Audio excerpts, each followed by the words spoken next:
units, we can build more communities like Vista Alegre. To the brave men and women of the AFP and the PNP, I assure you that this administration will remain resolute in promoting your welfare. We will continue to pursue our modernization program to further enhance your capabilities, enable you to fulfill your sworn duty to protect our people and defend our democratic institutions.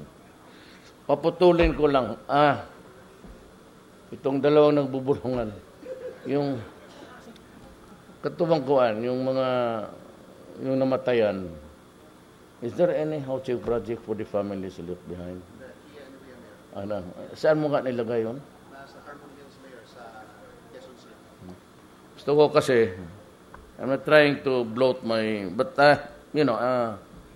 first things first, I'd like to, the families of those who have fallen ahead of us also provided with housing projects.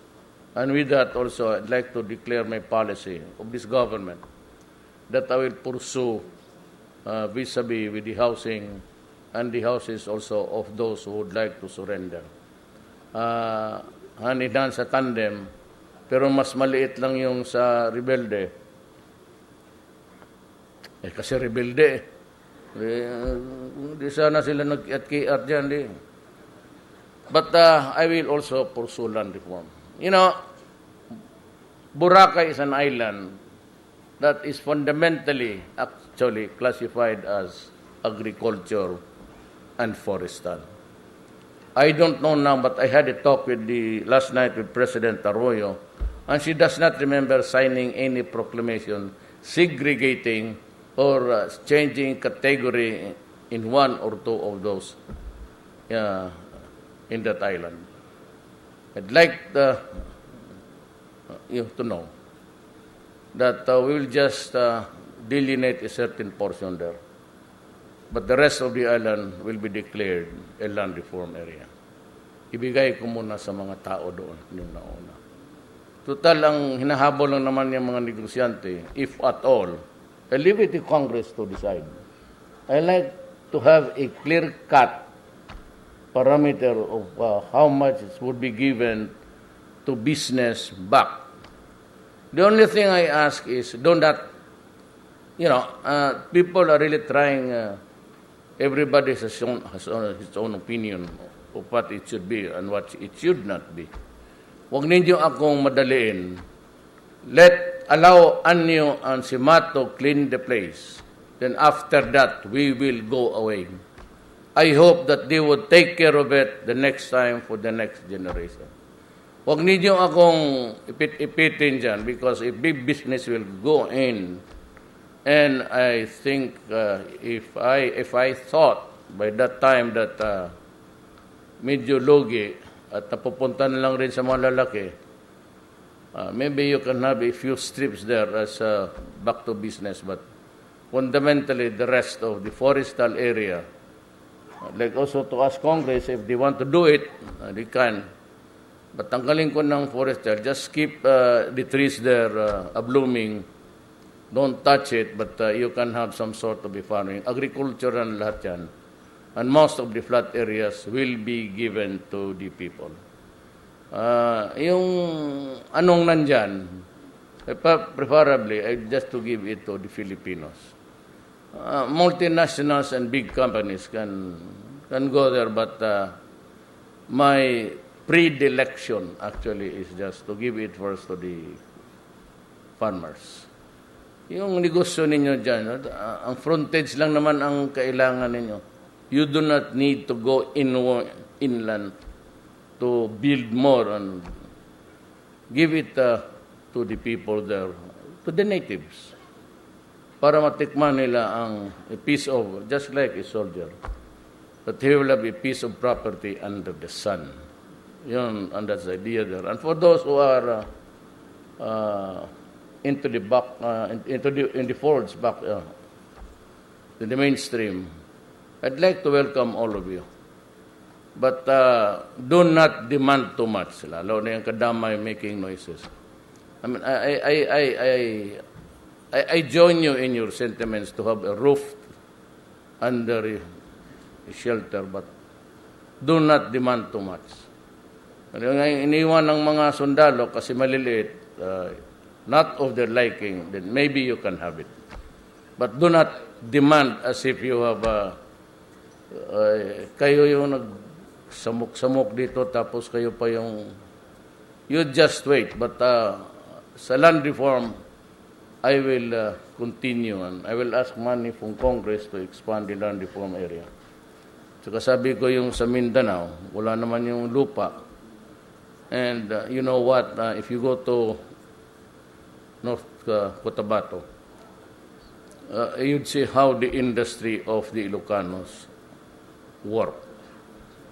I was, minsan, no weather ako, between the boundaries of Davao del Sur, Davao City, and there, about. So, nagland, we were forced to land because we could not say on anything.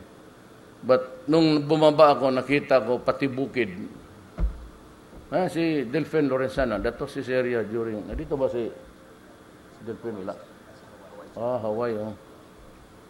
Yan, teritoryo man niya yan. Makita mo yung pagod ng Ilocano. Doon sa tutok ng bukid. May rubber pati coconut. You would not believe it. They have a small, almost like you would call a chalet. Mga bungalow, mas maliit pa, but may mga swimming pool sila. But I didn't realize that I was in a territory mostly inhabited by Ilocanos until the children came approaching the helicopter and shouting, "Chapar, chapar, chapar." Sabi ko, okay. We are in North Cotabato. So, get down there. And kita mo noon, even the cabinet, the hardworking ones, mga 2 o 3 na lang kaming Bisaya na iwan dyan, surrounded by the Ilocanos. Not because, we were talking about it last night with President Arroyo. Yan rin ang ano niya eh. You know why? This is not to demean the bureaucracy. But alam mo kasi ang bureaucracy, ever so slow. Hindi lang niya makipagdebate pa kayo sa amin, anak ng... So that's why this Marawi thing got out of control and we had to rebuild it. And I would mention his name, a cabinet member was presenting a lot of matrix there, task force, bangon, then operations committee, tapos finance. Yung matrix niya umabot na doon sa sahig. I was just listening. Then after that, sabi ko, tawagin mo si De Rosario. So he came to my office and said, there was a cabinet meeting. Sabi ko, kita mo yan? O yan ang trabaho mo. Lahat iyon na. Pera, endorse mo na. Sabi ko kay, bigay mo na sa kanya. Because we'll see the results very soon. Ngayon, Marawi, ang bilis. No hitches, no bureaucratic red tapes, no excuses, no delays. Kaya lahat yan, kung kay ito sa DNR, nakita ko ng paglanding ko noon, nakita ko si Mato ng chinelas lang. Sabi ko, akala ko Ilocano ka, bakit ka dito ka sa Ilonggo? Sabi niya na, ang asawa niya pala, taga-Antique, so nagpa-farming siya. But little did he know that I was replanning on deck sa... Because I trust him. I knew him years ago. Kagaya nila si Mato. They are not really close friends, but they are friends because they happened to sojourn Mindanao when I was, for the longest time, 23 years ago. So halos lahat kilala ko kayo. And that is the reason why I want gusto ng military lahat. Hindi naman sa pang alam mo kasi pag ganitong the Philippines is not ready for itong bureaucratic. Walang mangyari. Maubos na lang ang pera, wala pang putang ng poste, wala pa. Wala na ang pera. Ganon. I don't know why. I'm not saying that stolen or something, but that is really tragically the tragedy of itong new working government. That is why you choose the people. And most of them, kung gusto mo, kagaya ni Anyo, hindi man niya alam talaga na undek siya. I was retiring when I said na UBD, DILG. And I like his strictness. I like people, kasi wala akong disiplina. Gusto ko kayo lang lahat ang may disiplina. Ako wala. I grew up to be I finished high school. Kung nga yung original na K-12 Tapos my daughter was complaining, si Veronica, sabi niya, pa, kilala mo ba yung matandang, sino? Itong mga anak namin sa Bisaya, if you talk to them, you cannot understand them. They go in and out of Bisayan and Tagalog. Kanang tiguang diya sa education. Bakit ba niya gihabaan yung aming kurso? Sabihin mo sa kanya na ibalik na yung original. Sabi ko, mahirapan ako niyang kids. Kasi ang tatay po mo pa naman, ako yung original K-12. I graduated high school in 7 years. Sabi ko, mahirapan tayo dyan. We have no moral authority to tell that to Briones. So, I have a team and we do that. Hindi lang kilala. Kasi hindi naman mga politiko, mostly from the military, low profile, but they are workers. Ed naman was for the longest time also, the task force Davao. Naabutan mo pa Ed si Indari, yung transition. Yan ang paborito ni Mayor Sara. Si Ed, pati huwag mo lang sabihin sa kanya, ha? Gusto pa na una si Jagger. Sabi niya, hindi, kawawa lang si Jagger. Si Jagger, palagi naiiyak ang mukha eh. Naawa si Inday. Kung ganun lang ang mukha, maldito yan. Pero walang makatalo kay Pangilinan. Yung unang task force, Davao, sa Luho. Kung may mga opisyal ka ganon, huwag mong ipasahin sa syudad mo. Mamumulubi ka. Putang ina. Pangilinan, gusto ng kampo. Sabi ko doon sa Tugbok, mamili ka dyan, San Gabriel, military camp. Sabi niya, malayo yan, sir.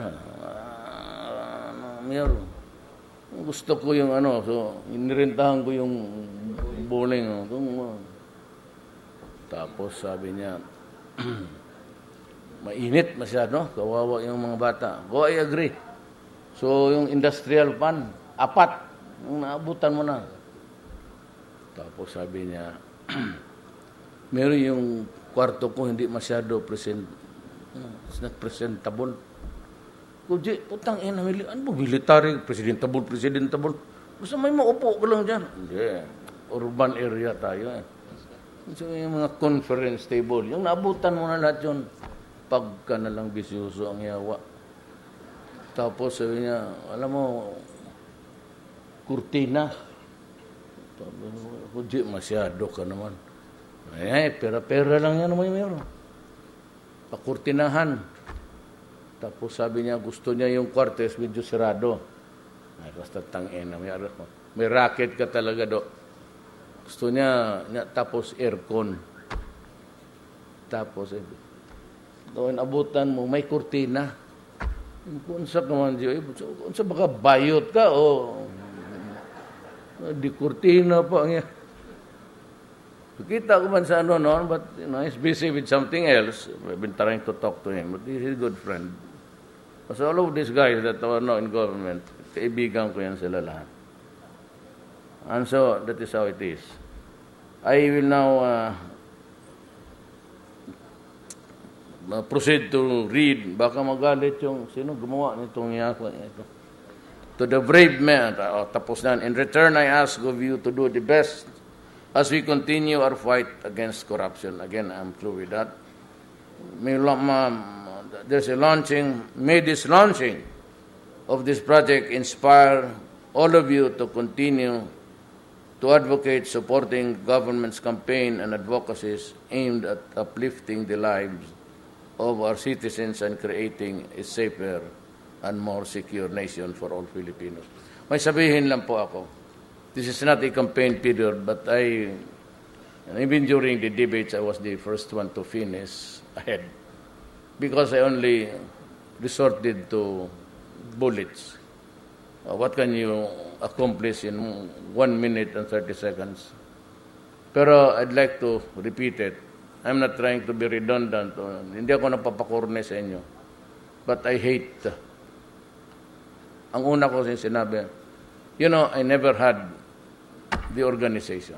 PDP was moribund. It was not there. It was not working. And even in the Luzon area, I only got one guy who was also a friend before he became a public official, si Abet, the one who supported me. In the Visayas, wala. I just came from, not even in the hometown of my father.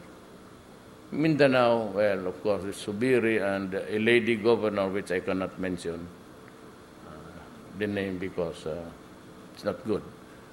But yun lang ang, and of course, Davao. But what I'm trying to say is that even without an organization to back me up, and relying only on the words that I convey to the public, I won. Why? What is the mystery? You know why? To me, after all has been said and done, because I was carrying the message that the people desperately wanted to hear.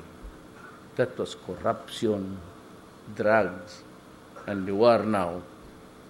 And all of these things, I am complying. There is no completion of the things such as corruption.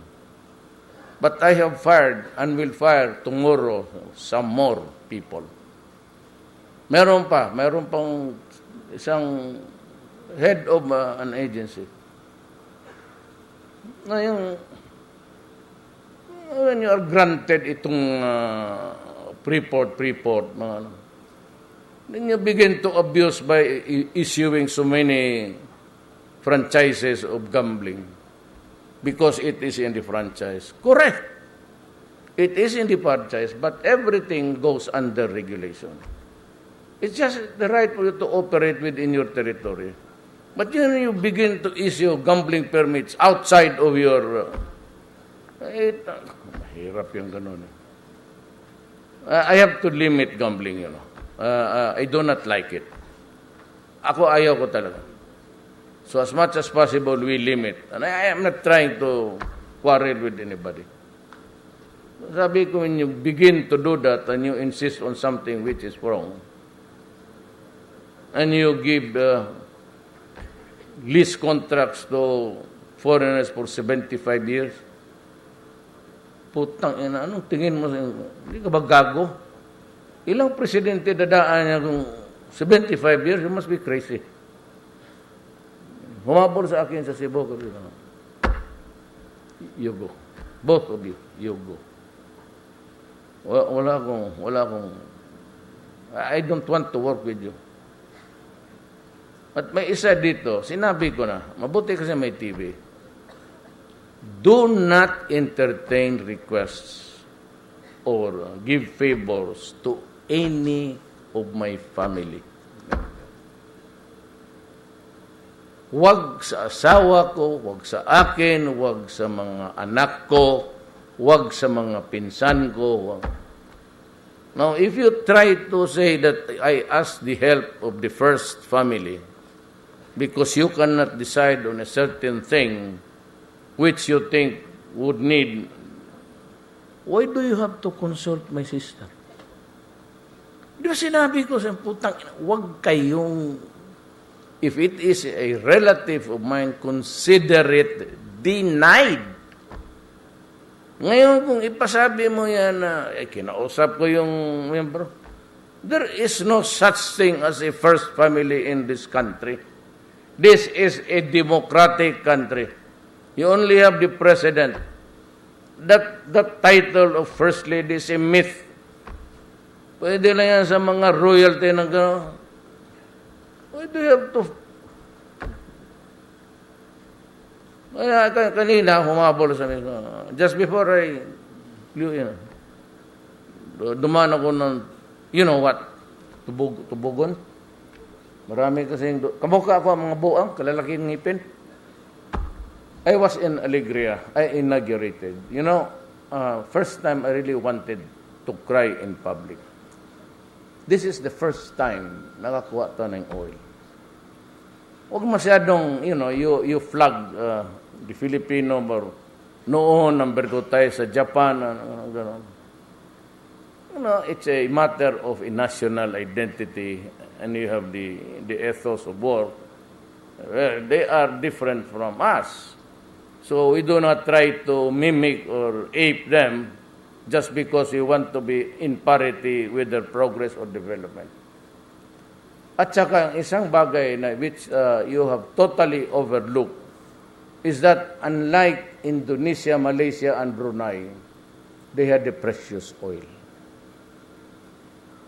At kung kukwintahin mo yan sa gobyerno in terms of maybe sa GDP niyan, it's about 1 billion. Lagay na lang natin every quarter. Wala tayo niyan eh. Kaya binibili natin yan, mahalan. It goes with the market and the crisis. If there is the crisis, they threaten to raise as a bargaining chip. Ganoon yan eh. Itong mga Arabo, taasan nila because they wanted this thing and they cooperate with each other. They meet in cabal and they decide to to force the West to give in to concession. Tayo naman pag ganun. But yesterday, when I turned the wheel there, biglang nag-apoy and there was fire. Steady, gas. At ang sabi ko, how long this would last? Sabi nung in-check, maybe, kung swertihin tayo, about 15 years. So mayroon tayong sarili. And the first to enjoy should be the people of Alegre because nandoon. What then? Sinabi ko doon sa kanila, over time there will be a lot of Filipinos congregating here. There is money in this place. So it's about, siguro sa inyo, it's 100 million a month. That would make you the richest municipality. And people will start to crowd. Saan yung progress, andun yung pera, ang mga tao punta. Sabi ko, be kind to your countrymen.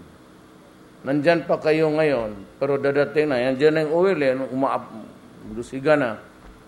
Plan your population here, your urban planning. Para ang magdating dito, when it is already in full motion, hindi na sila magtira dyan sa tabi ng daan. Maybe you can give them some flat plains somewhere. Pero talaga I was... first time nakakita ako yung period mo makita mo sa... na singaw yung gas. And that's the gas actually. The oil remains there sa baba. So that's the happy note that I'd like to tell you. I was exceedingly. Gusto kong umiyak. Not because, but finally, hindi tayo nakalimutan ng Diyos. Akala ko, nakalimutan na tayo sa... But for the longest time, sana kung mayroon pa tayong other strikes, then if we have the oil, it's the most precious commodity actually in the market. Yan ang pinaka-number one. And we have that. Malampaya was not good, but I'll try to fix it someday. Do we have time? I have about 5 minutes. I'd like to talk about geopolitics and everything. Do you want me to share it with you as president? Para makuha ninyo ang takbo ng utak ko. Dali ha.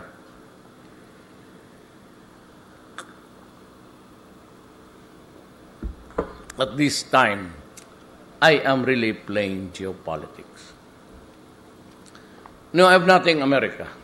I have nothing against the Americans. As a matter of fact, I know the bond that exists, that bonds them between most of our military men and police. Most of them who graduate go to America to take special courses there. Sa police investigation, they go to Quantico. Of course, I realize that. But ako naman, keep your camaraderie with them, the ties that bind you. But remember, America is not a country that is really consistent also. One time, they would criticize me even publicly. Hindi naman ako nagpapa-importante, but I have a country of my own. And do not criticize me in public, in a press conference. Just what like Umaba did. Tangina si Umaba, ka-bright niya. In a press briefing, he criticized the Philippines. He criticized the government. As if we were the state of Puerto Rico. Kaya nagalit ako, sabi ko, putang ina mong mga letse ka go to hell.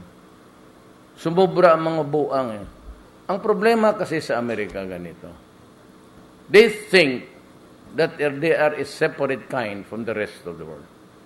Maski na anuhin nilang pretensions that they, lumalabas talaga yung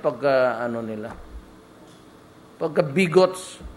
When as a matter of fact, mas bright man tayo sa kanila. Sabi na, Amerikano pa, itapon mo dyan sa bukid. Hindi mo bisitaan ng 2 araw, patay lahat yan. Pagkatapos ng away, 2 oras, maghanap agad ng barak, mag-ham and egg, breakfast, sundalo Pilipino. So, sir, ang pamahaw dahil naman, kalimutan mo naman yung pamahaw, kaya wala tayo. Paniod to na lang. Wala na naitigo kita. So most of my soldiers, you know what, my police, sakit, kidney. When they drink dirty water, maalat, maghanap lang ng asin dyan, o gulay, bira na. So, most of them, by the way, you guys, kayong nag-retire, wala kayong masabi. You have 50 million sa AFP and another 50 million sa billion. Nandiyan yan. It's really for the maintenance. Para yung medisina ninyo, wala na yung problema. You know what? Mga doktor, tanungin mo. PGH, mga intern noon, magbibigay pa sila ng, pakukontribute pala sa mga pasyente. Mga mahirap lang pumupunta dyan. So, tinawag ko silang PGH. Sabi ko, how much is the budget? Sabi ko, 14 million a year. 14? Sabi ko, if I'll give you 100 million, would that be enough? Sabi niya, Mayor. When I say Mayor, ayaw kasi patawagin, ayaw ko tawagin ako Presidente, Mayor lang. Sabi, Mayor, ano yung sobra na yan, okay na yan. 100 yearly ko, no? I'll give you 100 million monthly. Pati yung, kaya sinabi ko, tinambahan ko si Andrea, give PGH 100 million a month. Tapos 50-50 ang para sa medisina. Okay naman yung building ninyo. I give you a new room. I bought you itong decompression barrack to arrest infection. It's modern now. And it's clean. So, ang na lang natin is bahay. But bahay, yours is mas maganda. Magkano isa niya? Ano? 880. Ang bayan nila, 5,000 lang. 5,000. Alisin mo ng 100. Muna pag-ibitin. 500 na lang. 5,000 a month. Kaya na. Bagisib, magkano bang average na increase ng salary? 30 5,000 kaya na ninyo. Pero kung meron kayong mga extra dyan, lalo na pulis, tagdalawang asawa at huwag kayong magalit na pulis, ha? Matagal ako mayor. Alam ko ang pulis. Huwag ninyo akong bulat. 23 years akong mayor. I've been dealing with the problems sa pulis. Siguro sa 5 libing na pulis na namatay, either sa sakit o nabarilan, mabuti rin sa kanya. Siguro sa 5, 2 niyan, may 2 asawa yan. Totoo yan. Nga mabuang tindog-tindog, sabi niya magtarong na. Kaya ako galit yan sa kanila, sir, yung mag-parking-parking dyan sa mga bar-bar. Nung mayor ako, talagang nagagalit ako. Wala may gawain yan kung hindi mag-standby doon sa loob. Yung pinakamaganda dyan sa loob, either gangster ang boyfriend o police.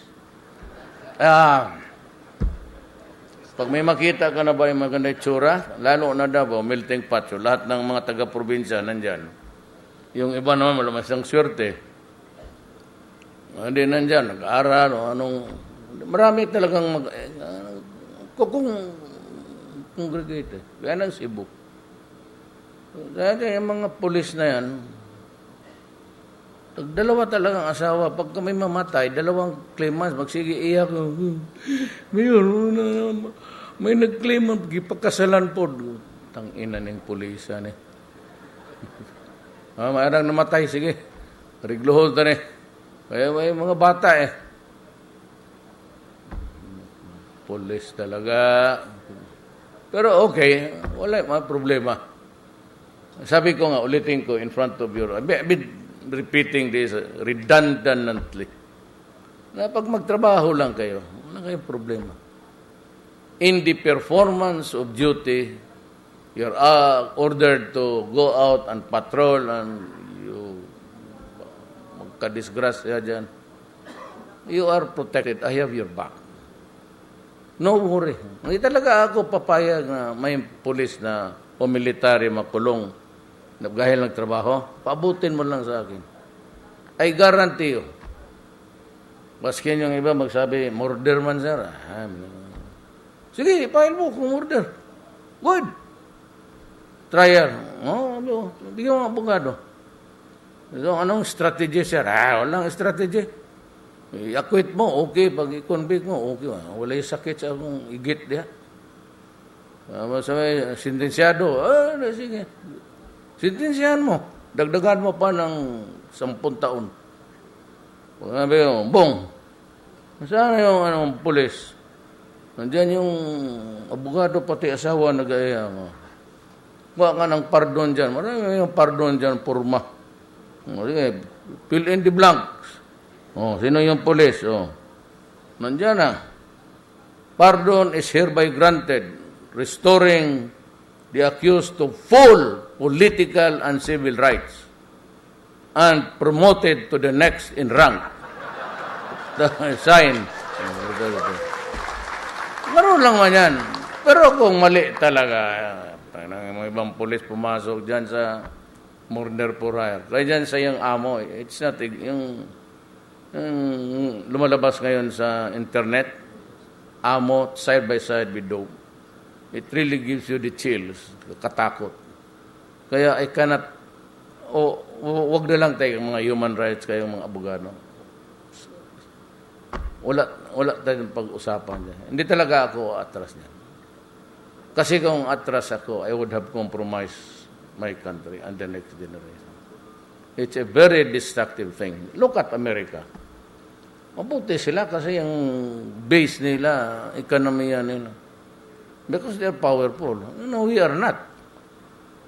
At kung as we progress tapos marami kang issues sa law and order, for example, dito sa Bukid, unless we have peace with the communists, yung mga multinational sa mga malalaki, hindi makapasok yan. They either burn the equipments or kill. Walang ginawa itong, sino bang NPA dito? Kikinig. Yan ang ayaw ko sa inyo eh. Susunugin, papatayin. Wala na ginawa akong... So we have to deal with it. That's why I'm talking to them. Kayong mga military pati police, I know what's in your heart. But I am not a uniform person. I am a worker of government chosen by the people to lead. And I cannot have any options except to find the peace for my country. You must understand that. Cannot understand that may problema tayo. Karoon ng dynamic. But it would not be at the expense of public interest. But I have to find the peace. Ang kulang natin is I'm talking with the MI, I'm talking with Noor. As a matter of fact, the reason I was late yesterday, because I was also, kami sila, dalawang commander. Because nandoon yung dalawang police, sinurrender na ni Noor. Noor was there. So, Noor is good, Murad is good. Ang delikado tayo, ang terrorism. Ang terrorism, huwag ka nang mag-isip na kung Maranao ba yan o Tausog ba yan. By the way, for the rest of the guys, kayo mga sundalo, huwag kayo do not be offended, I'm a Maranao. So, my mother is a Maranao. Wala tayo. Pero, yan, kung yan lang maganon rebellion, purely territorial. But itong mga ISIS, kung magpasok ito, ganito yan eh. Kung magpasok ang ISIS because they're running out of everything, guns, finances, and all, they will decide to go to Southeast Asia.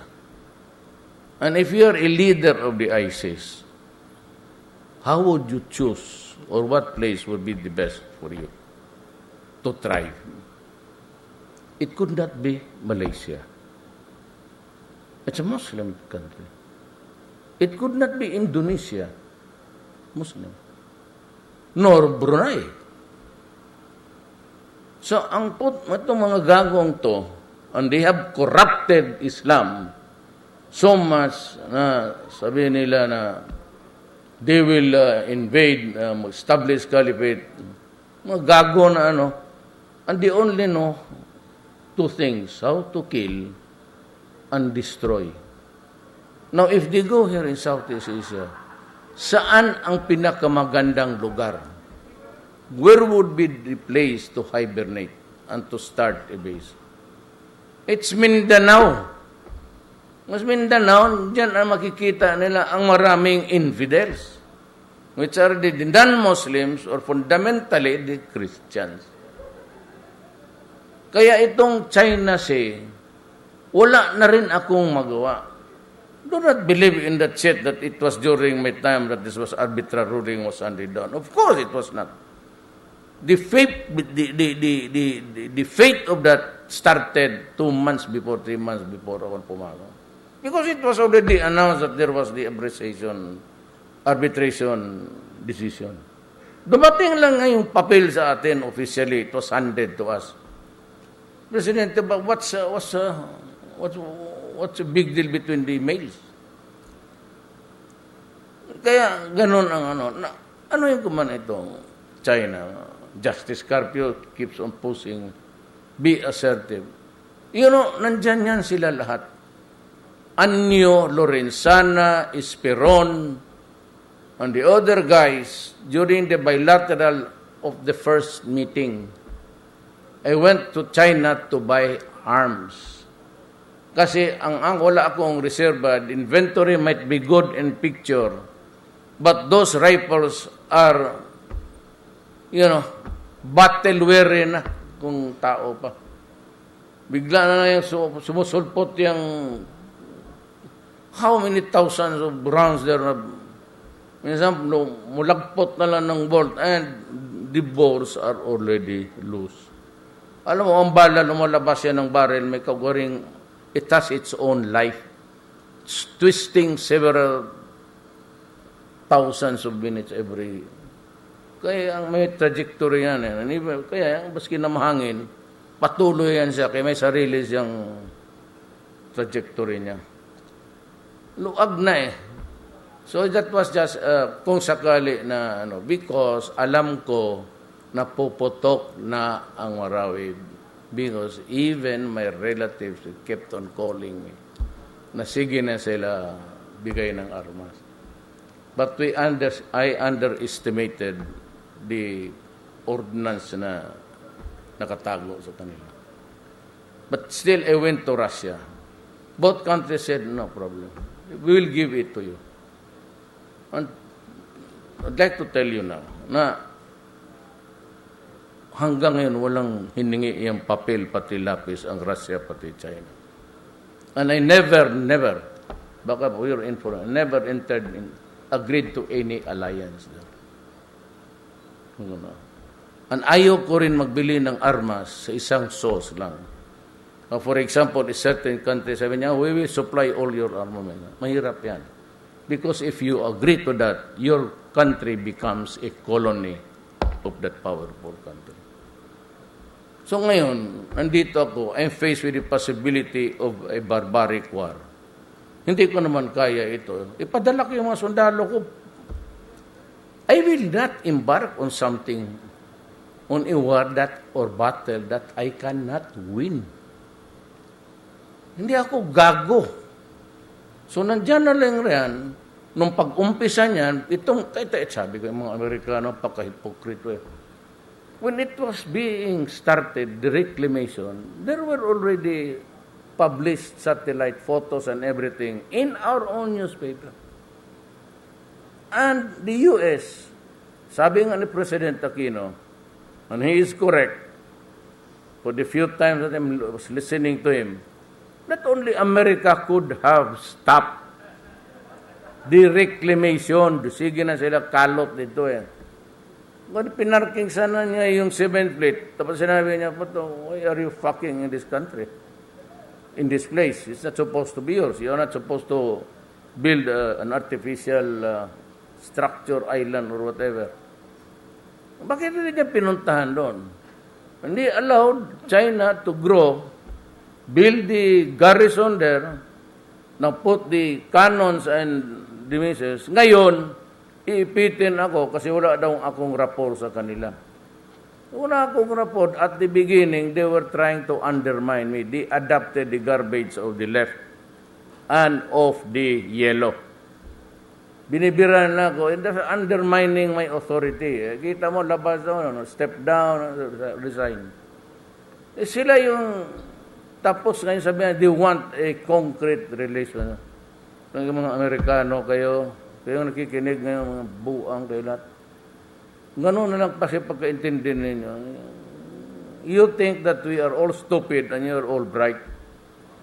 What's the fuck are you? Bakit kayo ganun magtingin sa amin? Kaya ninyo, ayaw ninyong parahin. Kung gusto ninyo, magipagira ako.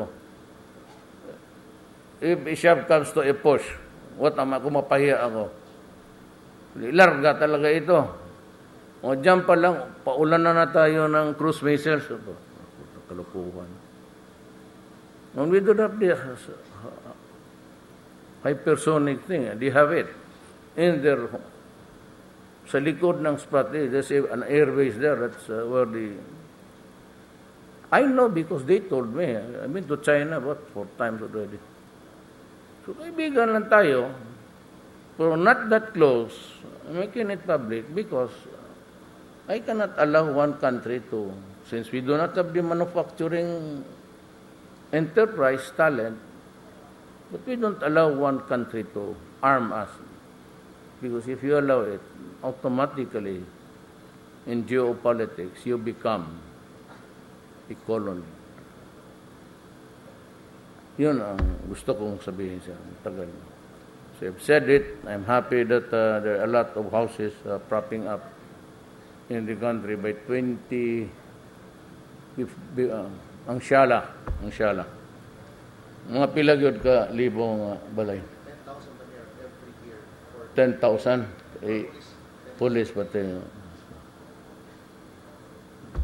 So, okay nga, pero kung kayo matay sa police gira, inom o Ikaw ang naglaman loob diya sa wan. Sige, katubang ang mga babae. So, I hope that you will realize also that we, the people of the Philippines, you serve, would like to show our gratitude by at least providing a dignified house. Maganda yan yung picture. Ang isa niyan, cost you 800. Gwapo na pa sa Fort Magsaysay, gwapo na nakita na ko itong picture. Ilan na doon ang houses? Partial turnover na, tarong sure 100 by December. Kita mo na. Happy na sundalo niya. So, that's what I came here for. Just to make a report and to just also give you an idea, pagsilip kung ano ang nasa utak ko. With that, I would say maraming salamat at good night.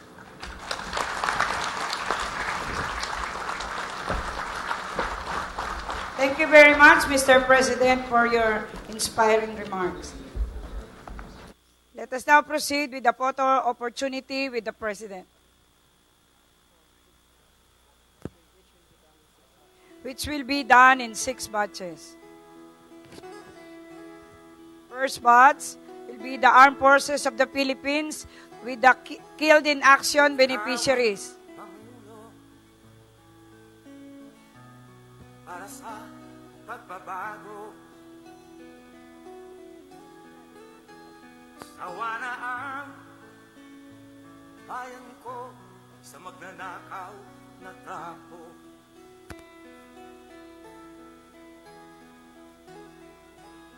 Madilim na kahapon,